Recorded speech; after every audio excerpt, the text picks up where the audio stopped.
Hey, I'm Andy, and welcome to Rock, Roll, and Red Plaid.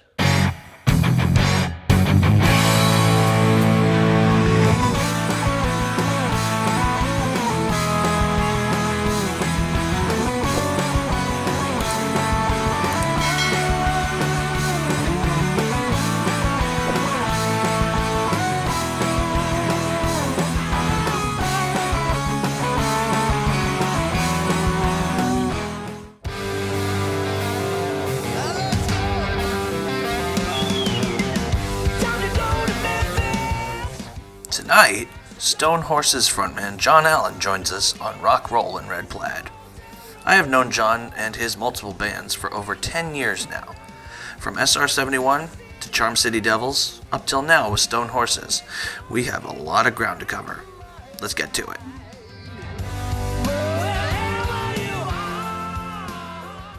John Allen, thank you so much, my guy, Thanks for for having me. doing this. I know we were thinking of doing this a little earlier, I think last week, and you were in Nashville, so and you're saying like you're in a vintage guitar shop. I'm like, I would have gone with you, dude. I was right there. I would have gone right there with you. But great, it's great to have you. Um, Thank you. yeah. Yeah, Um, I guess always the first question I usually really ask is, the first band that really made you want to go and pick up an instrument. Who was that for you personally?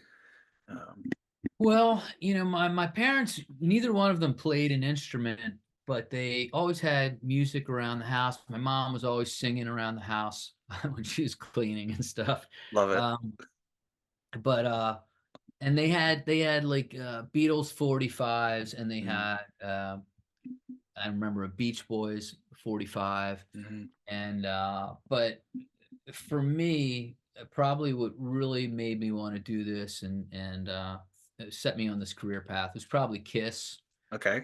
um, Kiss, and then Aerosmith. Oh, Yeah, those were my two faves yeah. like growing up. Yeah, I know this past weekend, as the date we're filming this was the past weekend was the announcement of the whole thing with Steven in there. I mean, that was Right. that must have been heavy. I mean, these things do happen in life, but it's like it still seemed like the rug was swept out from underneath them. Yeah, yeah, that really sucks, man. I mean, like, I saw a great interview with Sammy Hagar talking about, if if the guitar player has a cold or if he hurts his voice, he can still play guitar. His fingers still work, It's like they can go out there, but being the singer, it's tough, and I've learned about that firsthand, Like sometimes people Yeah, can't do it. yeah. I We think I had a think tour with my last band, Charm City Devils. We had a tour booked through Christmas. We were supposed to be out with a band called Pop Evil, Mhm. and I couldn't talk, and Oh wow. we had to cancel it. And unfortunately, I don't think their manager really believed it because we before we booked the tour, it ran all the way up till December 23rd. And those guys, they ended the tour in Michigan, where they're from, so Sure. they could go home, like Right. right after the tour ended. My fear was that if we got stuck up there, if it snowed somewhere in the Midwest, which wow, it never does that, we would miss Christmas at home, and Sure. by the time we did get home, all our wives would have thrown all our out on the lawn, like. But so anyway, so we agreed to do the tour. We agreed to go all the way up to the 23rd. Then lo and behold, you know, um, our Yeah. drummer, when we started that leg of the tour, our drummer was sick, and it slowly worked its way through our band van. We put him in all Oh the way in yeah. the back, and I sat up Yep. front, and Yep. we were out with Theory of a Dead Man or Hinder at the time, and Yep. it worked its way. My bass player got it next, Mm-hmm. guitar player, and then I got it Oh right boy. at the end of that run, and Oh and man. we were supposed to be home for like a couple days, and we were supposed to go back on the road with those guys, and we couldn't do it, and pissed people off. All it's behind the scenes kind of thing, and Yeah, but that kind of ended our run there with Charm City Devils. Hmm. on that record. Well, you mentioned Tram City Devils. When we initially met about 10 years ago, it was guys were I'm in the Boston area, and you Yeah. guys were opening for Slash and the Conspirators up Oh in yeah. Hampton Beach. Yeah. And Great place. yeah, and I remember because it was just the beginning of my band at the time, and we went to see you guys, my bass player, his brother, and myself. And just real quick, I remember you guys had that intro tape where it sounded like an old Western kind of thing or something. I maybe not a Western, but some kind of. But your guys were on stage, and I was trying to think, well, who's gonna sing? And as soon as you guys kicked in, you just ran right on stage. I'm like, Yeah. okay, this is his turn. Yeah. I loved that. I'm like, oh, there is no denying who's here now.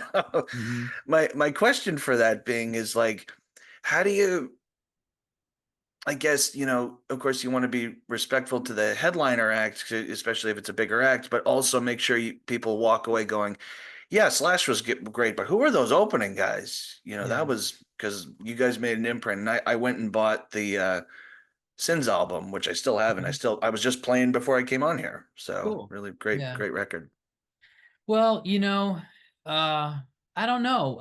We go out there every night, trying to be as good as possible and trying to make an impression.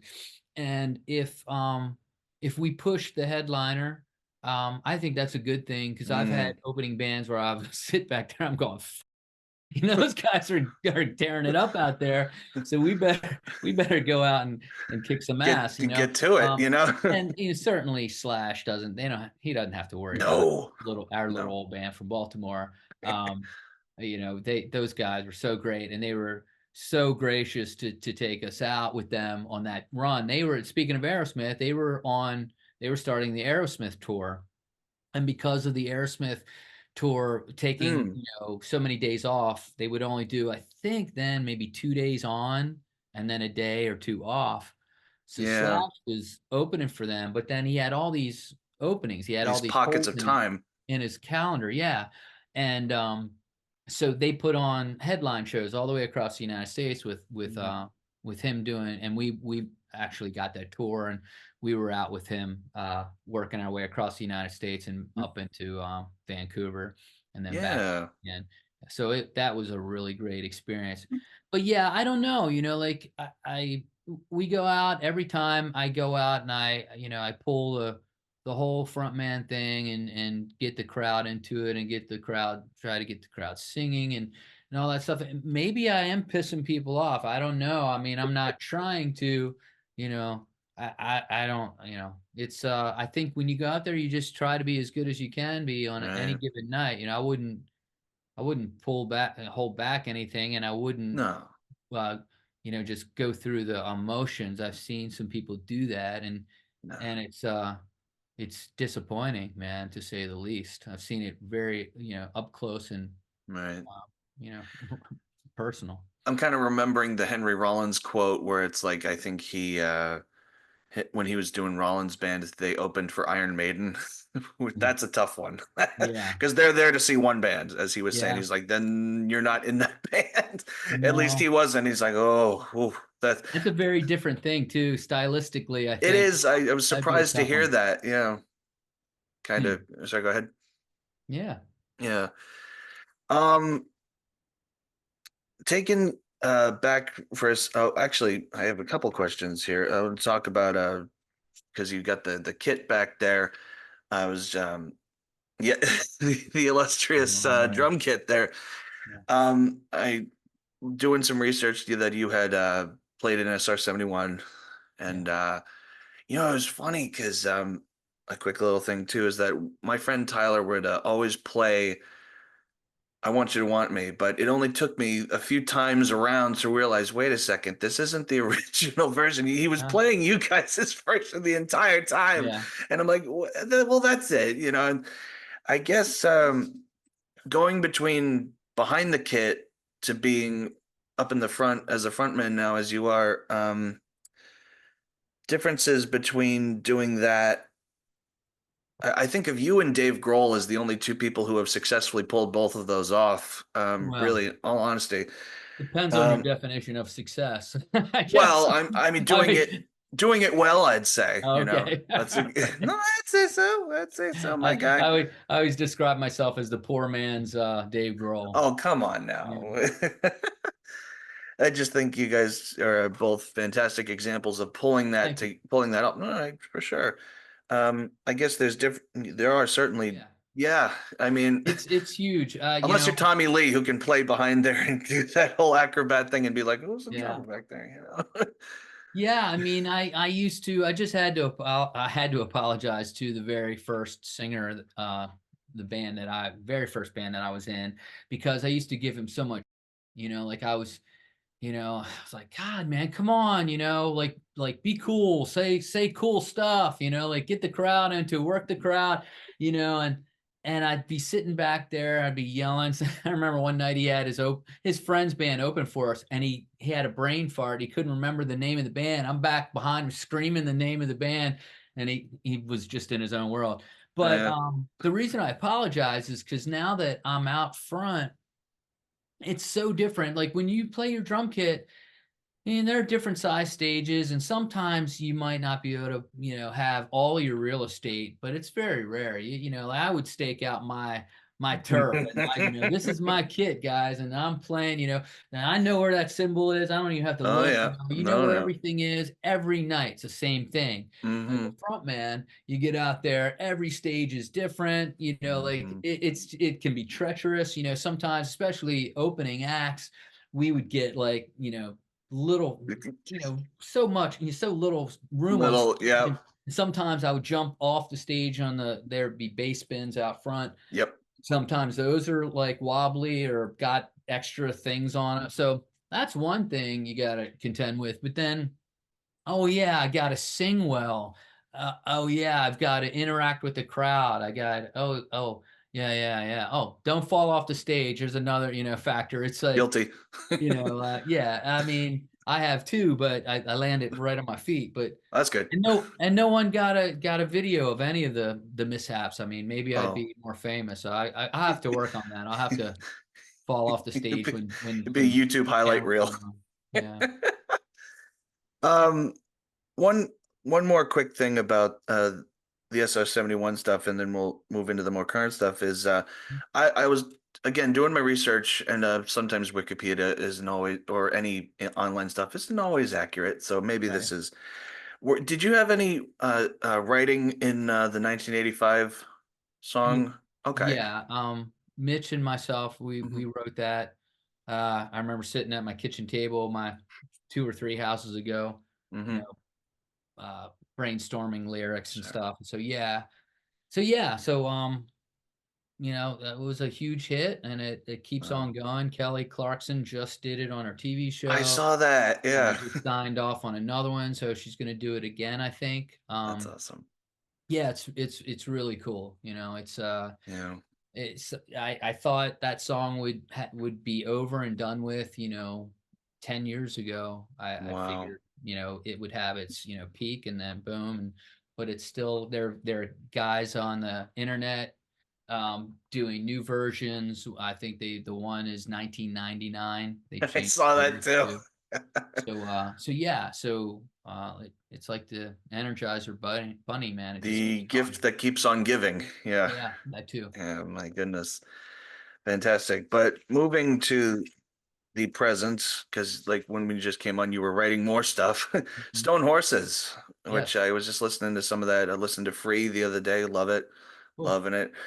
Um, so I guess you said after Charm City Devils kind of went by the wayside, how did Stone Horses kind of, Well, it was actually with that lack of a better tour. term, saddle up? Well, a Right, horse right, pun, sorry. right. Um, I think it was probably the last Charm City Devils tour that we did, and we we had a situation where one of our guitar players was supposed to be overseas Mhm. at one for like one part of the tour. So Teddy, our guitar player from Stone Horses, he's actually the guy that we hired to fill his Hmm. place on that tour. And then the other guitar player was going to miss a couple of weeks. So then he swapped other side of the stage and he took on all his parts. So it was like Hmm. he did the whole tour just in different capacities um, Yeah. throughout. And so then after that, I was like, huh, kind of want to do a slightly different thing from Charm City. And the guys in the band, you know, we were all friends, and we just got to the point we weren't making enough money where they could pay their mortgages, and it was just like, you know, we had to they had to call it quits, and I was like, I'm gonna keep going, you know. Right. So and I didn't feel right calling it Charm City Devils Right. because it wasn't any of the same guys. I mean, Teddy technically did those tours, so you know he was a member of sorts, but Right. we wanted to do something new. So none of the so these three or four guys in Stone Horses were all new Yeah. guys to come in. Well, Gotcha. actually, no. Jason, the drummer, is from Charm City Devils. Okay, I thought he looked Yeah. familiar. Yeah. That giant bass drum, the Bono, the excuse me, the Bonham drum kit, Yeah. the kick drum. Anyhow, is that Yeah. like a 28 That's or mine. something? It is a 20. It Ah! is a 28. Yeah. It's actually right Oh, here we here. go. It's an old Leedy. Look at this What am thing. I doing here? There we go. It's an old Wow. Duco Leedy kit. Yeah. So I found it online. I initially bought one that was a 40. Was it a 40? Yeah, I think it was a 40-inch kick drum Woo! along some like VFW or something. Is that like a And concert bass drum or something? yeah, I set it up and it just looked ridiculous. It came up to like our waist, you know. So I was like, okay, well, let's try this 28. And it sounds really Perfect. good live. I haven't My recorded it yet. my friend Dan, who's a drummer, was asking about that because I was showing him some clips from Charm City, and he's like, "Look at the size of that thing!" And Well, like, that one was a 26. And that was oh, okay. yeah, and that was my kit that I got when I was with SR 71. Also, Oh, that gotcha. was I had a Ludwig endorsement. Thank Oh, you, Todd cool. Trent. Absolutely. I guess the question for those, because I'm not a drummer myself, but the is it more low end or more top end from a bigger kick drum like that in diameter, or what Yeah, is I really mean, the? like I personally I've been playing like my first real Ludwig kit had a 24-inch kick. Mhm. So I'm just kind of used to the give Mm. on the head. Like when I play smaller kick drums, it bounces back like too fast and it like freaks me. I Ah. like to have something that's kind of not Mm. so fast. I'm fast enough on my own that I can do the doubles and stuff with my Yeah. foot, even though it's kind of more like a pillow grabbing it, you know. And yeah, the thought I guess is that it would give you more low end, but it actually I think yeah, I read a long time ago that it might be the opposite, that the smaller um, drums. Of course, you know they've drums have evolved just like anything else and Mhm. cymbals, and when I started everything they were making everything super thick, like you know super thick cymbals, so you wouldn't crack them as easily, but you found out that like they don't sound as good as you know a really thin cymbal that gives you a nice, it's counterintuitive. A thin cymbal gives you a Mm. deeper pitch, and like Yeah. so my original kit that was a chrome Ludwig kit over wood, the Hmm. kick drum was a 10 ply. It was really thick, weighed, it used to killed my back carrying that thing. Ugh. I used to have two of them. But they've gone down to thinner shells. So the thinner the shell, the lower the pitch of the drum, and I think the more resonant as well. Gotcha. You heard it here. I guess. Yeah, I love the nerdy tech stuff like that. You know, Yeah, this because I have a kid upstairs, a Ludwig kid upstairs actually, nice. but for whoever wants to play it, just not me because you don't want to hear me do that. But did you also grow up in Baltimore? I did. Okay. Um, I guess my question is it hearing both Charm City Devils and also Stone Horses, it feels like there's a Baltimore sound.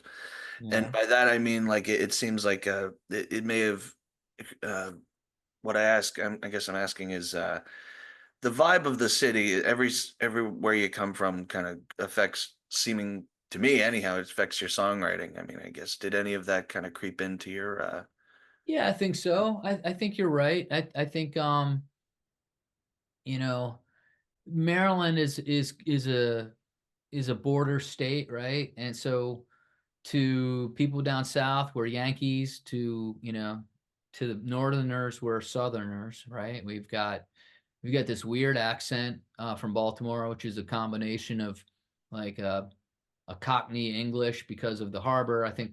I guess in colonial times we had the English sailors and pirates and privateers, they called them, Yes. and combined with Southern, the Southern accents, Mm. just a whole bunch of stuff like mixed in there. So It's it's a all going really, in. really weird. Yeah, it's a very quirky city too, but it is a very blue collar, working Mm. man city, um, for the most part. And so I think growing up, I gravitated towards the harder rock stuff, like bands like Judas Priest, who came from Birmingham, Yeah. England, which is very kind of similar. I've been to Birmingham, and I'm like, oh, it's the Baltimore of the UK, kind of. Absolutely. Um, Absolutely.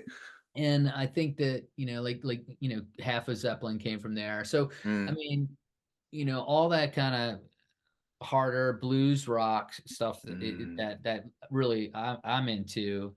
I think that's what the older kids that we were running around Yeah. looking up to. They were into that stuff, AC/DC and such. And Yeah. then of course we had local heroes like the Kicks. Um, and like, to me, that band, especially the first record, they combined these seemingly very disparate influences. There was like bluegrass, like finger picking kind of stuff in Yeah. there, Yeah. as well as like Rolling Stones, and then a little bit Hmm. AC/DC, and just and a little bit of Ramones, almost like a punk aspect to the band. Hmm. I was just floored by them the first time I saw them. They opened for Iron Maiden and Judas Priest, and you're talking about uh, Iron Maiden, Hmm. before, so it was Hmm. wild. It's funny you mentioned that too, and I can hear that when I go back and list, like I said, the Sins album from Charm City Devils. Mhm. There's elements that are like almost Southern rock, but then there's a punk aspect in some of the songs too. I'm like, Yeah. when you're saying that, I'm going back on the songs of that album. I'm like, God, he's right. It's all in Yeah, there, you and that, know? and that, yeah, that's the kind of stuff that I was into as well. I mean, I loved Ramones. I loved, punk rock, like you're talking about Henry Rollins, Black Flag and all that. There was a big hardcore scene in DC Yeah, years ago, and a little one in Baltimore, but DC's like 40 minutes away from you're Baltimore, right. so Yeah, it's, yeah. it's right in our backyard. But yeah, it's certainly a Southern influence. I'm a real big fan of Delta blues and Robert Johnson, and Hmm. of course, you heard about or read about the mystique of the crossroads and all that stuff. So I Hmm. remember years ago thinking, I got to hear this stuff, and finally got the recordings. It was really illuminating because all the heroes from like the classic rock era that I read about, they all cite Robert Johnson. So Oh, whether it be Eric Clapton, Keith Richards, Jimmy Page, all those every guys. single one of them. Yeah, Yeah, yeah. and you can hear it. Absolutely. In these little ways of their playing, excuse me, all their idiosyncrasies all seem to Right. come from that same guy, from Robert Johnson. Just Yeah. unbelievable. Um, the stupid page, it jumbled all my things. I don't know how it did that, but No worries. well, like I don't know. I guess what is uh what is next for Stone Horses? That is the question. Yeah, so we've got vinyl coming Ooh. October 25th. Redemption Chronicles is the name of the recording. What we initially wanted to do was put together sort of almost like a timeline of all our best stuff from the inception of the band to current day. Mhm. You can only put 22 minutes of music per side on a vinyl Yeah, record. So yeah. I didn't opt for having a double gatefold record. I thought that would be too pretentious for a little band like ours to do something like that. But I'm thinking I might do a double CD Yeah. with all the songs on it, or close to all the songs, because we put out like 3 EPs, and Hmm. we kind of did something in the last fall called Matches and Gasoline, which was in that idea because we had gotten this tour with Brother Kane through Hmm. the Midwest and a couple places in the South, and I wanted to have a record that introduced us to those fans. Like, we're going to be playing in front of people who had never seen us before or heard of us, and thought, well, we'll put as many songs on this disc as we can. We fit 17 songs on one CD, There you go. and figured out for $20, and it's a pretty good deal, That is like good. a dollar 20 something a song, I think. I don't know, my math is very bad, uh but yeah, I figured that was a bargain. And so we have those until October 25th. If people want to go to our website, they can check that out, or just listen to stuff on Spotify. But not everything is on Spotify. Oh, there's yeah. there's some songs that are on the Matches and Gas CD, and on Redemption Chronicles that Yeah. are not up there right now. Yeah. When I had just a few episodes ago on the podcast, I just had Billy Sheehan on, Oh and yeah. having him on my new song too. And I was actually speaking of Spotify because I was debating whether or not to put it on because of just the really weird algorithm that Spotify has. I'm like, it Mhm. just seems like I don't have the ability to say no yet. It's just you want to have people hear it, so you have one thing Yeah. and the one thing, and then you go, okay, for the rest, you gotta Yeah. figure out another way around it. It's become the go-to for people to, it used I think, a lot of kids still use YouTube to Hmm. find new music. You can go up and, find a band and listen to the music for free. Hmm. But Spotify, even the older generations are discovering it and using Yeah. it, which like when we were out with Charm City Devils, I was like, a couple, I think a guy with our manager was like, oh, you need to check out Spotify and blah blah blah. And I was like, okay, whatever. And when we released Man of Constant Sorrow as a single, Mm. a remake in 12, we'd also released the next single was a song called Unstoppable. Well, Hmm. Man of Constant Sorrow made it all the way up to like number 20 on the active rock chart. It was our There you go. biggest hit on radio. Yep. Um, but like a year or two later, I looked at Spotify, and Unstoppable was crushing it in the streaming department.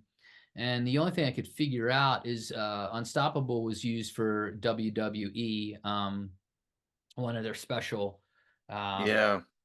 programs. And because of that, it really bolstered the song, boosted the song. And I Yeah. think people use it for like to pump themselves up before a sporting event. They use it. It's a good workout It's a song. good song. I go when I work out, I do that. Use that one. Yeah. But finally, actually, Man of Constant Sorrow has overtaken it. It's like near Yeah. 8 million streams now, and I Yeah. think Unstoppable's around 7 million. Yeah. So it took it a while, but Man of Constant Sorrow, it's like the first, Yeah. I guess, just kept My on going. friend Scotty definitely knows the Unstoppable. He's a huge WWE guy, and I Yeah, played it for him the other day because I was mentioning I was going to have you on the show, and he's like, uh, "Why do I know this song?" And he pulls it yeah, back and he goes, "Wait a second." yeah, And he knew the year, he knew the thing, he knew who was yeah, in it. I'm like, "Oh boy, here we go." yeah, yeah, It's a yeah. good I platform forgot the for it, name. though. I couldn't remember the name. I can't remember the name of the. I used to know it, but it's been a long time now, It has been a very long time. 10 years. So, Oh but my yeah, gosh. so yeah, I mean, like, we're having success with the new single, with the Stone Yeah. Horses single Free. It's streaming like gangbusters, radio's picking it up. It's really cool, man. Like to see that kind of stuff happening, Yeah. in a new project. I'm very thankful. Very happy for you too. Uh, Another thing too, I doing there's a band Child's Play that from a little while back now. Hmm. Is it probably 1984, 85-ish? Um, I think the record came out in '90. oh, okay. Because I'm kind of chuckling to myself because I'm like, how old is John? I don't want to impose. You don't have to say if you don't want to, but I'm like, I'm my. I'm a beautiful 82 years young. No, the reason I ask is just because it's like, man. when I met you, like back when we in Hampton, right? it's hard to tell sometimes because this is my living proof that rock and roll will keep you young. You look at Keith Richards. Like I know the guy looks like an old catcher's mitt at this point, but he's still up there and he's doing it and he's loving it. Right. It's like it's Yeah, I just working. saw footage of Angus Young running around on the Oh stage. I my was like, oh my goodness, God, man. Like that guy, he's like got more energy than I do up there. And he's like, what? He's like, 70 80. something. Yeah, he's almost 80 years old, probably. Like, My I goodness. think it's fantastic. But yeah, maybe I don't know. I used to, when I first started playing out, I'd be sleeping all day. Mm. Sleeping 10 hours a day or 12 hours a Oh day. my gosh. So, you Uh, know, I think that helps you out, keeps you out of yeah. the sun, and sleeping, I guess, I think regenerates you in some way. I have a friend who does a bunch of open mics and records and stuff, and like he's in his mid 60s, and if you just spoke to him on the phone and didn't meet him, Hmm. you would pin him for his mid 20s. The Yeah, guy's just got energy for days. I'm like, I wish I have that. that's So good. I'm 30, so there Yeah. are days where I'm like, "Mm, I gotta go hang out with Cliff. I gotta pep up my energy here." Yeah. I don't know. Oh, Like I always saved all my energy for on stage. It's like agreed. sometimes I feel like I've always felt like an 80-year-old guy or something walking around. But then I pump myself up so full of caffeine before the show so I can, I have all this energy. The problem is Absolutely. then you get hyped from the show and the caffeine and you can't come down for You get hours. jittery, yeah. Not even jittery, just you're kind Just of up until there. dawn. Oh yeah. Well, John, thank you so much. Is Thank there you. the social, like the Instagrams and the Facebooks and stuff for Stone Horses? What is the Yeah, so yeah. so our website is stonehorsesmusic.com, Stone Horses Music. Don't forget the S on Stone Horses. Hmm. Um, and then I think one of them, I think it might be Instagram, has to be Stone Horses Band. One of them Mm. didn't have enough characters. Like we couldn't do Stone Horses Music, so it's not all Uh, cohesive. But Facebook, / Stone Horses Music. You can check us out there, mhm. and all the different ones, Twitter and whatnot. But yeah, Spotify, please stream the new single free. It's a remix. The guy who did the last Slash record, John Spiker, Right, yeah. mixed it for us after I heard the remake of the Fleetwood Mac song that Slash had Oh, guy right, on yeah. blank Christopher sang on it. Chris Slayton? Huh? Was it Yeah. Chris Slayton? Uh, Oh my gosh. you're close. You're close. Wait a second. Oh. Anyway, oh well. So the song's called "Oh Well," and I heard it, and I was like, "Oh my God, man! If that sounds amazing." Problem is, I don't have that guy's voice, but um, and Stapleton. Stapleton. That's it. Oh, Chris Stapleton. we I got don't know it. how I couldn't remember his name. Oh, He's only like one of the hottest artists, on the planet. oh yeah. Sorry, But Chris. yeah, when I heard that version, I was like, who mixed this? It sounds amazing. Let's get that guy. So he did the remix of Free. The videos on YouTube, I Hmm. actually edited that together. It has footage of the Francis Scott Key Bridge that collapsed before it collapsed. Um, I grew up over there, very near that bridge, and I drove over that bridge, thousands of times. And I happened to about 6 months ago, maybe longer now. I was driving over there to meet a friend of mine to do a radio interview, Hmm. and I must have pulled out the old phone and I was videoing as I was driving up the Key Bridge. Not safe, I know, but I'm glad I did it because I was scrubbing through my phone looking for footage to put on Yeah. for the video for free. Because the song is like it sounds like a road song, talking Yeah, about all these different towns that we've played. sure.